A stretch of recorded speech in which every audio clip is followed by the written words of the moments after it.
You've spent hundreds of hours in conversations with NPCs who can't hurt you. Characters who show up exactly when you need them and disappear when you don't. Relationships that pause when you walk away. So here's what's actually happening. You didn't choose games because real relationships failed you.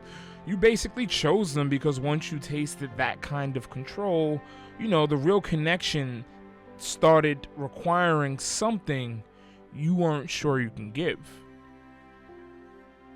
For example, in Mass Effect, you choose when to talk to Garrus. In Persona, you decide which bonds to deepen and which to basically let fade. There's no guilt for not texting back. No one wonders why you've been distant. But real people don't work like that. They ask questions you're not ready to answer. They notice when you're pulling back. They need things from you at inconvenient times. And then someone in real life wanted to get close, wanted to know you, wanted consistency. That felt like pressure, like obligation, like losing the one space where you got to be completely yourself without performing or trying to maintain the connection. The moment it stopped being optional, it basically stopped feeling safe. So you don't ghost them, you just slowly become unavailable. And here's the part that's actually really hard to admit. The people you do let close, if there even are any, they're usually the ones who don't ask for much, who accept silence, who let you disappear for weeks and come back like nothing ever happened. Which means the only relationships you can maintain are the ones that don't really need you. And that's not connection, that's coexistence. So you're not avoiding people because you hate them. What you're really doing is you're avoiding them because letting someone in means they get to see the parts of you that don't have scripted dialogue options. The parts that don't know what to say. The parts that might disappoint them if they stick around long enough. But in games, you can reload if you mess up a relationship.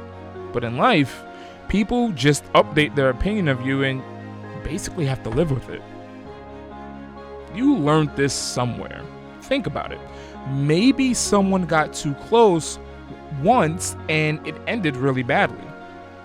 Maybe you watched disappointment in someone's eyes and decided it was easier to just not try again, basically. So, you built a life where no one could ask for what you weren't ready to offer. And games became the place where relationships felt good instead of exhausting. But here's what that adaptation or that way of going about things really cost you. You can spend years building bonds with characters who will never know your name. You can pour yourself into fictional worlds where every relationship is literally designed to make you feel valued or like a main character. And you'll never feel the specific loneliness of being surrounded by people who would care about you if you just let them in. What you built really isn't protecting you the way that it used to. It keeps you alive, sure.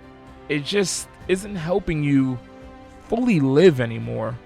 This doesn't mean you have to stop playing games, to be honest, or suddenly become someone who thrives in constant social interaction, or force yourself into relationships that don't feel right. But it does mean recognizing that the refuge you needed 5 years ago might be the cage you're actually living in now, metaphorically speaking. Real people are harder than NPCs. They have bad days. They might even misunderstand you. They can't be paused when you need space. But they're also the ones who can see you when the game is off. The only ones who show up in moments that aren't scripted. The only ones who choose to stay even when there's no quest reward for doing it. So you don't have to let everyone in, but maybe you don't also have to keep everyone out either. And if this landed, you're not alone here.